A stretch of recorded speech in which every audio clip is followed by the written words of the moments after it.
Pleshik and Caroline here. Today we are going to talk about cells.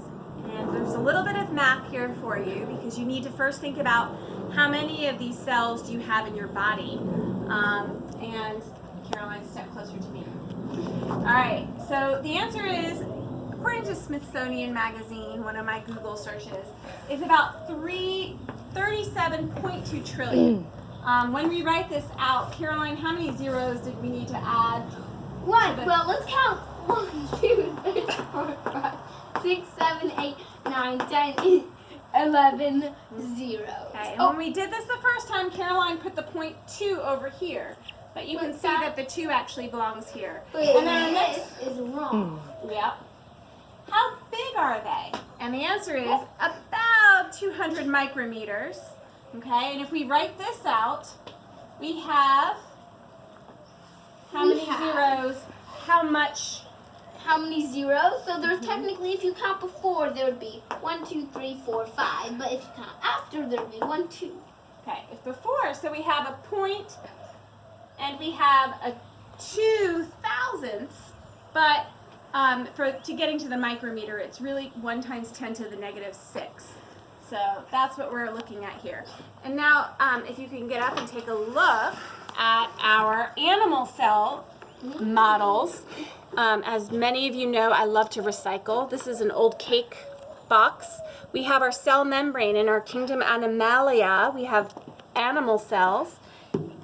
Once we move through that cell membrane, it's a phospholipid bilayer, we right away are going to notice under a microscope the nucleus. And here we have our nucleus bracelets that we built the other day. Notice there's even some nuclear pores on there. We have a mitochondria, and if you notice, inside that mitochondria is a structure that has a lot of surface area. And that is because the mitochondria is that powerhouse. It's where our oxygen and sugars are going to be converted to energy. And it's really important that there's a lot of different membrane space in the mitochondria to make that happen. We also have lysosomes, and we have our even Golgi apparatus. Our Golgi apparatus helps package and sort things.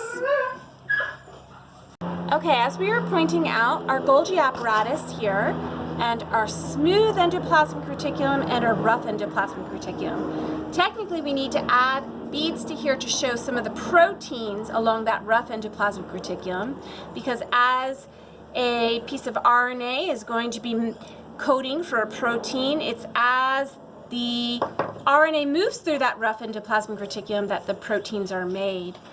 We have additional modifying that's going to happen in the smooth endoplasmic reticulum, and that Golgi apparatus is going to package and sort things to get exported from the cell.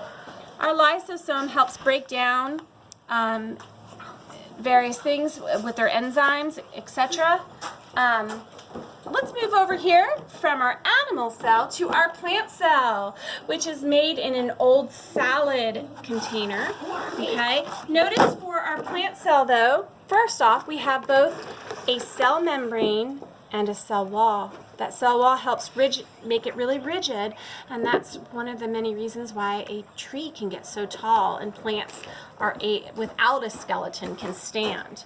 But here we have our container that is a vacuole that's going to hold water, which is really important to our plants. When your salad is nice and crispy, that's because the vacuoles are full of water. We have our nucleus again. That's going to be one of the things that you're going to be able to see under a microscope. Not necessarily the individual DNA, but we know that it also has DNA.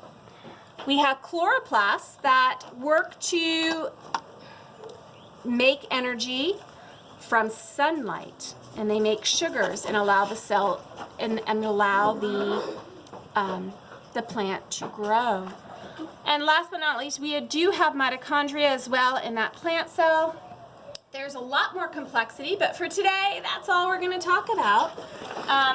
We do have a couple of resources that are going to be available on my website, and we are just looking to find the humor in our cell models. So please make sure you add to it as you feel needed. Signing off till tomorrow. Bye. Yes, well done.